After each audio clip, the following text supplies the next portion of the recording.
பொதுவாக வந்து 0 ஹவர்ங்கிறது வந்து இது ஏற்கனவே வந்து எதிர்க்கட்சி தலைவர் முக்கியமான விஷயங்களை பேசுறதுக்கு அவர்களுக்கு அனுமதி இருக்குது.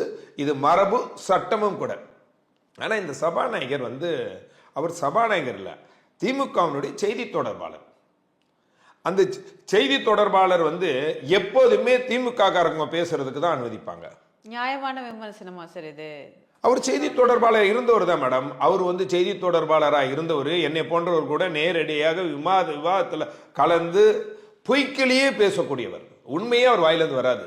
அப்படிப்பட்ட அப்பாவு தான் இன்றைக்கு எங்களுடைய பொதுச் செயலாளர் மக்களுடைய பிரச்சனையை பேசும் போது அனுமதிக்க மாட்டேங்கிறாரு.